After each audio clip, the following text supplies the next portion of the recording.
Welcome back to Truck Tech. This is Alan Adler, the Midwest Bureau Chief for FreightWaves. Glad to have you back with us for our second episode. Today, we're going to talk with Rebecca Brewster, who is the President and Chief Operating Officer of the American Transportation Research Institute, continuing a discussion that we really started last week on the product side of electrification with John O'Leary from Daimler Truck. We're going to get a little deeper into that subject, but first, a few headlines. Wabash is announcing today that it is moving ahead on its plans to smooth out some of those boom and bust cycles in the equipment industry.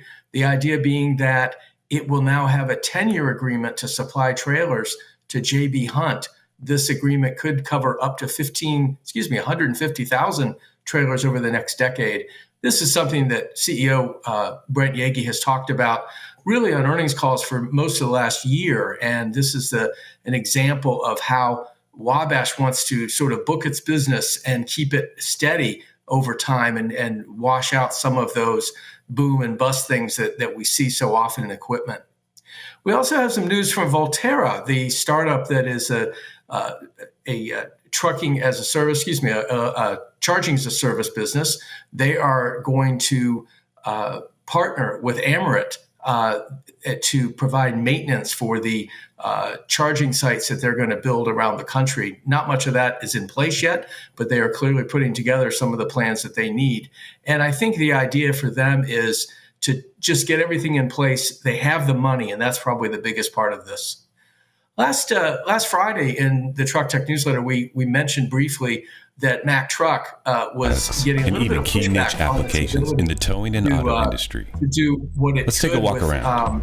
Snow plows made out of electric trucks that it sold or selling to New York for refuse or trash hauling. All of the other diesel-powered trucks that New York uses double as snow plows. They've tried that with the test truck that they got from Mack, found that the battery power really didn't hold up all that well. So now, and Mack knew that, but so now the idea is that they will probably be used principally for trash hauling, which New York says it loves that because of that regenerative braking and the opportunity to keep those trucks recharged as they go about their business. We'll see over time whether more dense battery power will allow these trucks to be used for that. Mack says it thinks the next generation battery could do well at that, but it still won't reach the 12 hours that the diesel truck can provide for snow plowing. So, we're starting to see some limits on some of the electric trucks, and this is not an indictment of any kind. It's a reality. And so charging it goes. So here we go. Today, we want to talk, as I said, with Rebecca Brewster. The American Transportation Research Institute came out with a study in December that really raised some eyebrows. And the reason it did it is because rather than just talk about how many chargers are needed and things like that, it really got into some of the deeper parts of what is needed for electrification, especially if you try to get to the entirety of the trucking population. Rebecca, welcome to Truck Tech. Great to have you. Thanks, Alan. It's great to be here. I really appreciate the opportunity to talk about our newest research. Yeah, and research is your business. You've been at this 30 years, by the way. Congratulations. I had no idea you had been in the role that long. Congratulations on that. It is interesting, and I want to give you just a moment to tell us a little bit about ATRI. I think our audience knows about it and certainly has heard of it, certainly through your top critical issues, your top 10 critical issues list that you put out every year. But I think it's interesting to know a little bit more about what you do and, the results that you've seen. Absolutely, Alan. So ATRI is the trucking industry's not-for-profit research organization, and we rely on the input of an external body we call our Research Advisory Committee, and it is made up of trucking industry representatives from fleets, large and small, from trucking industry suppliers, law enforcement, government, driver groups. Both OIDA and the Teamsters are represented on the RAC. We've got truck stop operators, truck driver training schools.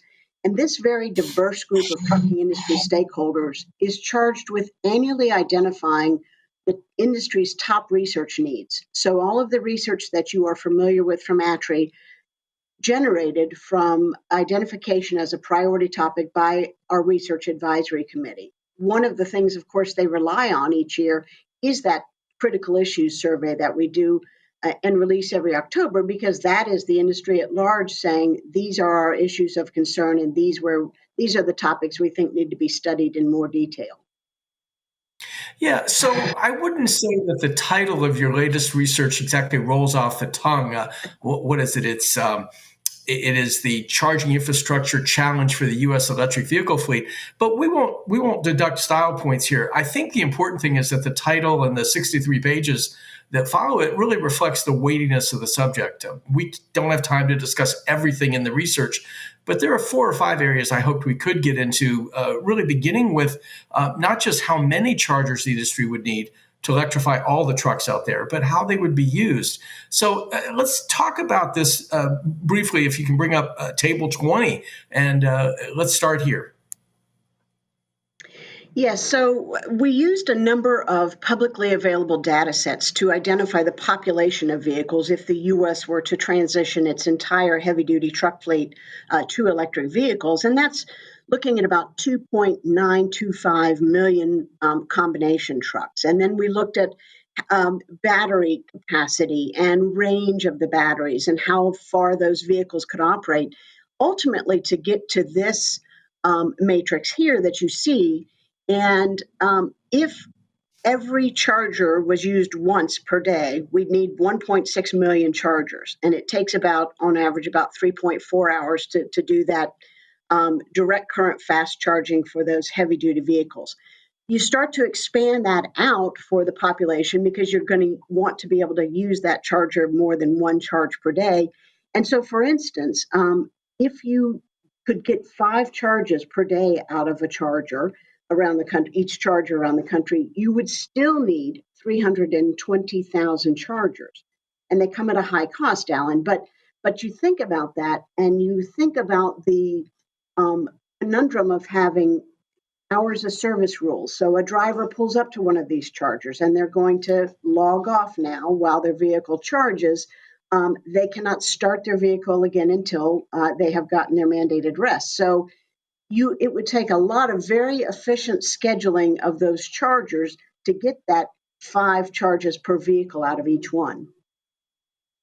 Yeah, so there's also, you referenced it, but there's also the cost involved. That's kind of on the next chart. You can bring that up, 22.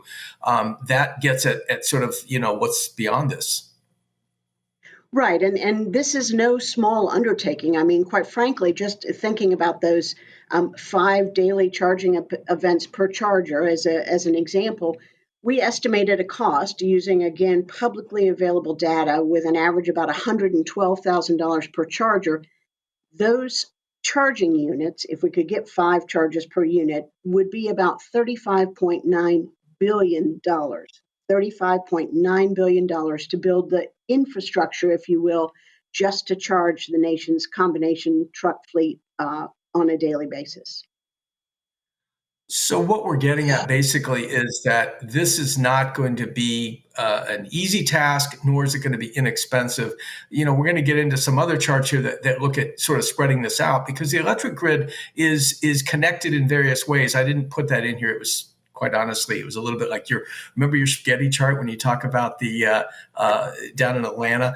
That's what that chart reminded me of. So it's not here, but there is one that I want to bring up next, which gets at really sort of the truck battery graphic. The truck industry refers to cargo with terms like weigh out or weight out and cube out. And the next slide, this truck battery graphic kind of gets right to the heart of this. Can you bring that up? Yeah. Okay. It does, Alan. So what we see here, go ahead, Rebecca. I want you to describe what we're looking at. Well, so basically, this is what the industry is facing. If you have a lighter battery, you're going to have less range out of that battery, and it's going to cost less. But as you move to the right there, as you get a heavier battery, that's going to allow that, particularly that over-the-road vehicle, to have a longer range per charge. One, you're going to significantly increase the cost of that vehicle, but probably most impactful is that increased battery weight is going to decrease the available revenue weight that you can carry in that truck. And so if we're going to fully electrify the nation's truck fleet, we're going to need more of those battery electric vehicles to haul the same amount of freight.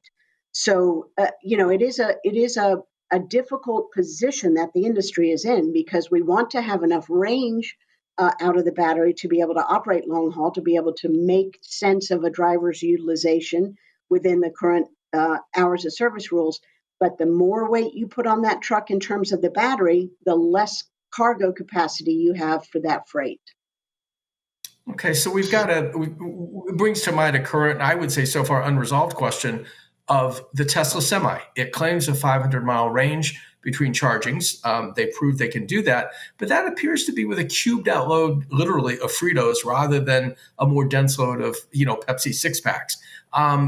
That's really what we're talking about, is how to get at some of these real life issues, right? I mean, what are we going to use these trucks for? How long are we going to run them? Where are we going to take them? Things like that.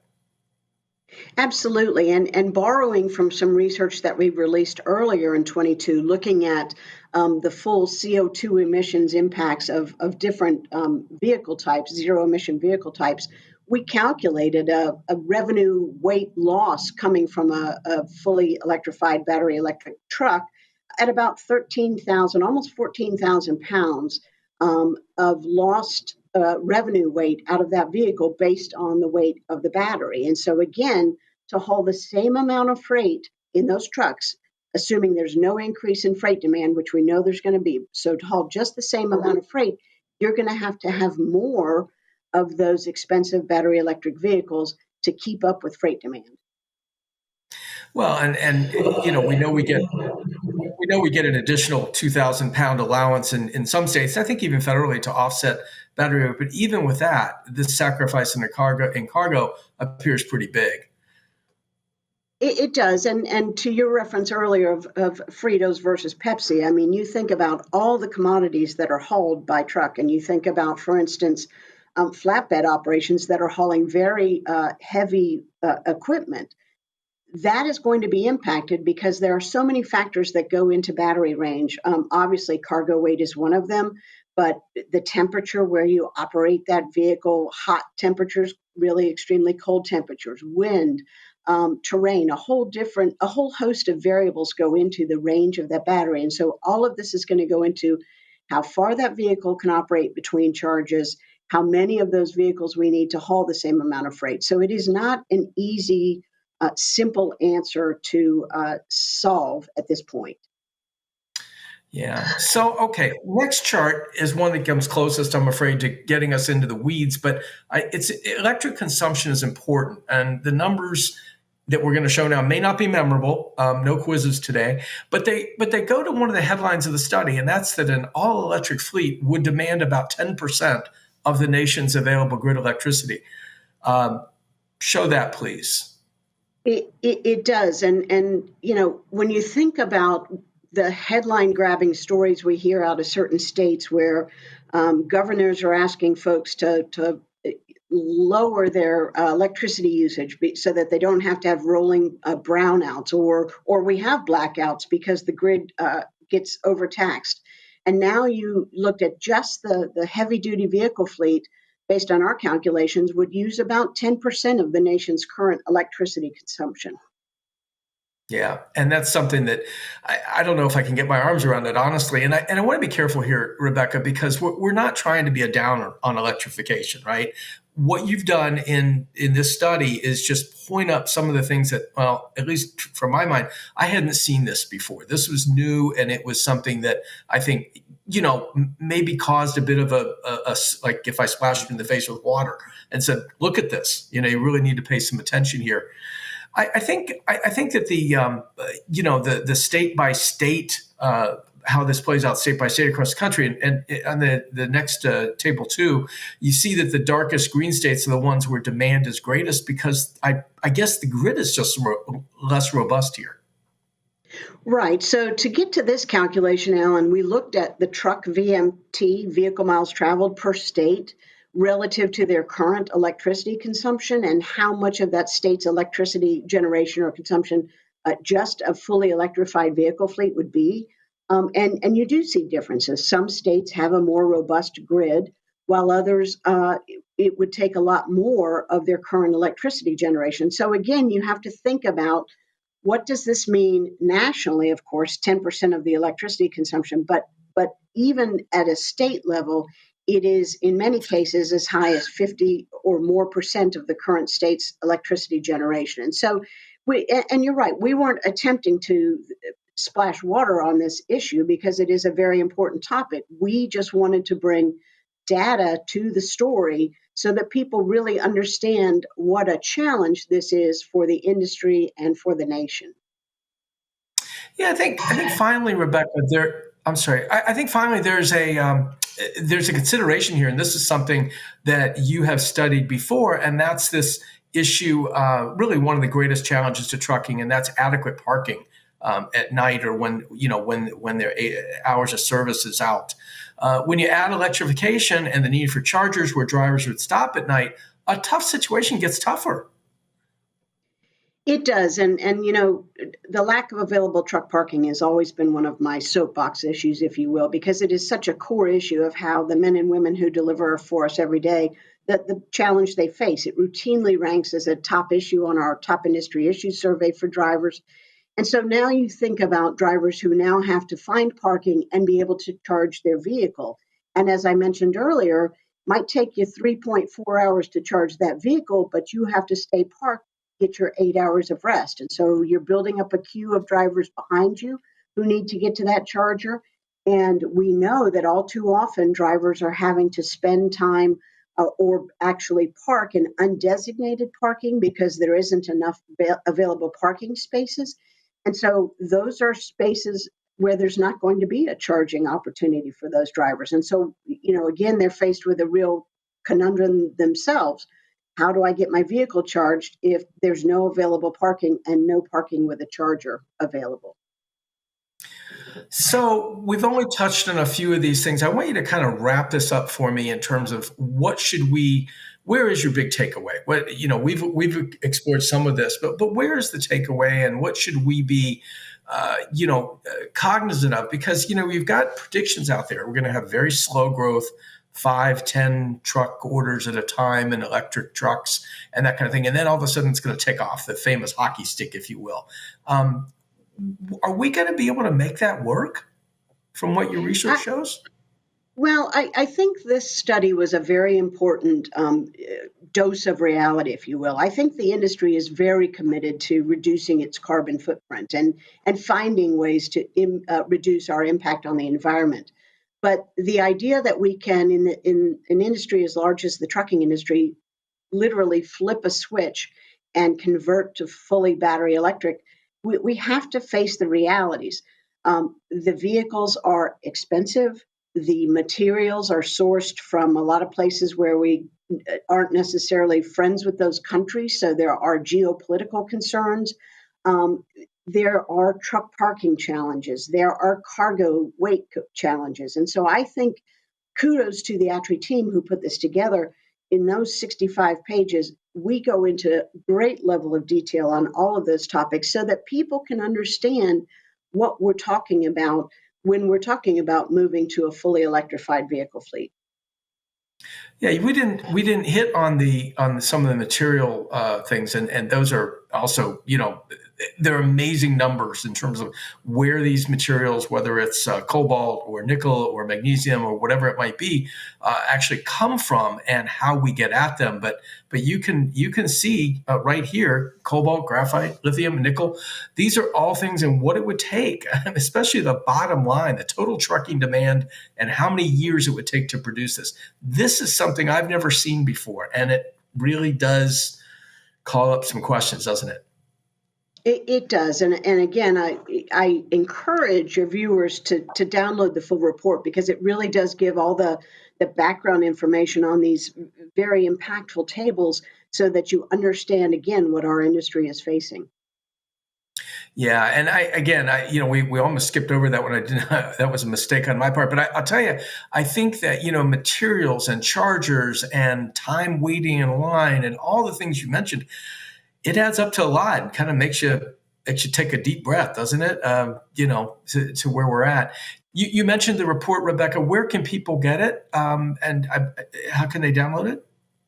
Absolutely. As with all of ATRI's research, it's available as a free download from our website. Real easy to remember where to find us on the internet. We're at truckingresearch.org. And for those who would like just a little taste of this study without reading the full 65 pages, we also have a very comprehensive one-page summary that hits all the key points, sort of the cliff notes of the full report. Yes, that was where I started when we wrote this in December. I honestly have relied a little more on that than I did the full report, but I spent some more time with the report when we knew we were going to have you as a guest. Rebecca, this has been great. Thank you so much. Any final parting thoughts that you have for us before we let you go? Alan, I just want to thank everyone who downloads ATRI studies and pays attention to the work we do. It's so gratifying to see how widely utilized our research is, and hopefully we are moving the needle in terms of advancing our mission, which is to improve the industry's safety and productivity. Yeah, well, that's great. Rebecca, thank you so much for being with us. Next week, folks, on the show, we will we're still in January, so I think it's fair to have a prediction show. We're going to have Sam Abel-Samid from Guidehouse Insights, and we're going to have Antti Lindstrom from S&P Global Mobility. They're going to lay out what they see as the big issues, the big stuff coming this year. We'll have hopefully a good, robust discussion next week. Thank you all for being here. Take care. And Truck Tech, the printed version, is available this Friday. We'll be looking at, quite honestly, a consolidation theme this week. Come back for that. It posts at 11 o'clock on Friday on FreightWaves.com. And for those of you who would like it in your email, you can subscribe under newsletters at FreightWaves. So thanks for being here. Have a great week.